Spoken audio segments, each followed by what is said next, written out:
we are both heavily involved with the sport. You know, I'm still an athlete myself. Colin covers the sport, was an athlete in the sport. So we're constantly on the track, around other people on the track.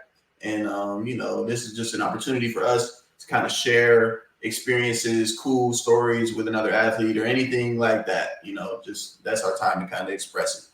So to start it off, I wanted to share a story of mine when I first signed my pro deal and moved to Florida, and I got to meet Noah Lyles for the first time. Right, so this was 2022, would have been January of 2022, right, and for just getting acclimated, just finding my apartment, finding everything, getting my feet wet, and we were in the gym one day, and I'm walking in with Noah.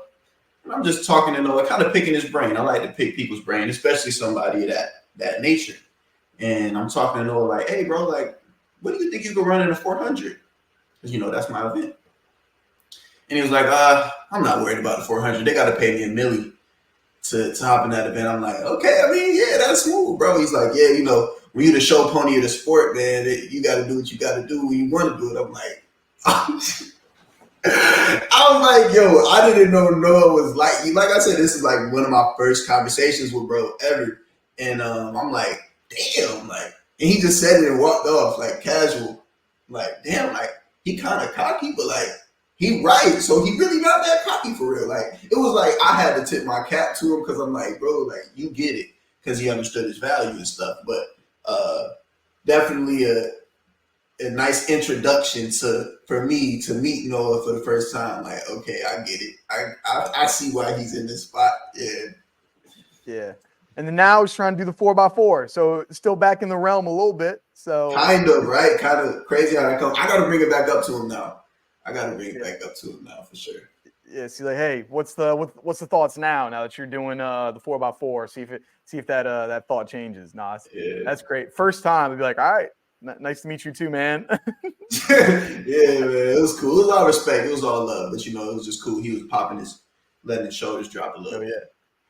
Yeah, and so that actually, so my story, I got a story. So this is this reminds me from when we were talking Penn Relays a little bit. And so I was being in Philadelphia. So a lot of people, when they go through, they'll this is like an overnight thing. So a lot of people are coming from Maryland, New York, Virginia, you got Jamaica, you know, people coming from all over the place. For us, it wasn't as like a big deal as much because we're in the city. And so for those that don't know, every single school in the Philadelphia area, like you have an opportunity to get in. Like they have Philadelphia divisions. So not every school in Philadelphia gets in, but like we have like every school in Philadelphia like has an opportunity to get in. So a lot of people are going through. So it's not like as huge of a deal as it is for some people, but still like my favorite meet that I've ever competed in. Like I have all my bibs and like that's my favorite bib that I got. Like I love it for sure. But so what we would do, we actually had to take the train into the meet. So we didn't actually like drive or do whatever. We took the train in. And so for most people, 99% of the people on the team, it's completely fine. It's not an issue. As a reminder, even though Noah was talking trash on it, I am a pole vaulter. And so for me, I had to take these giant poles, like so 14, 15 feet on the train and then take them into Philadelphia and then bring them to the meet. That is a very difficult task to do. And so like we're trying to like navigate these train. And so we got there was like a completely full like train cab, like when we're going up.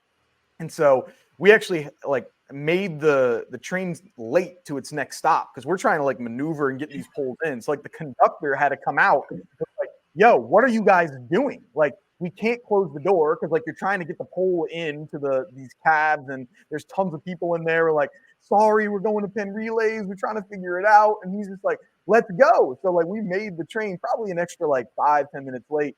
And then so we eventually get it out. And so now we're going through the entire city of Philadelphia with these giant poles, just walking through, looking like absolute imbeciles. And so we're walking through, and the way that we had to get the poles actually in was like up this spiral like staircase. And so it's like you had to now maneuver them vertically and like hold them and move them around and then put them onto the track. And it was just like the worst experience of all time. It's just like, damn, this is why I hate traveling with poles. I know there's plenty of stories of people traveling with poles. I can get into other ones, but yeah, like just the hecticness of Penn Relays. There's so many people around. It's just, but it's tough. It's a tough one for sure. Sounds like a horror story, man. Those poles are just, it's a liability, bro. Liability, ridiculous. I mean, I'm sure y'all know because at like Akron, y'all are like one of the primary places for pole vault. So I'm sure like were you there when Matt Ludwig was there? Oh yeah, like so you had like one of the greatest collegiate pole vaulters of all time, like going through. Yeah. So I'm sure there's plenty of times like around where they had a similar thing for y'all.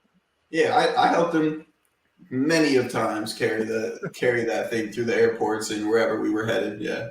Yeah, get them on the buses and all that stuff. No, yeah, we were never on a bus. I was never on a bus where you could put like both feet on the ground on the bus because you put the poles like on the floor of the bus, so you always gotta like kind of maneuver your feet or something because the poles are always on the bus. I remember that too. Yeah, it's a lot. It's a lot, but awesome stories from the track.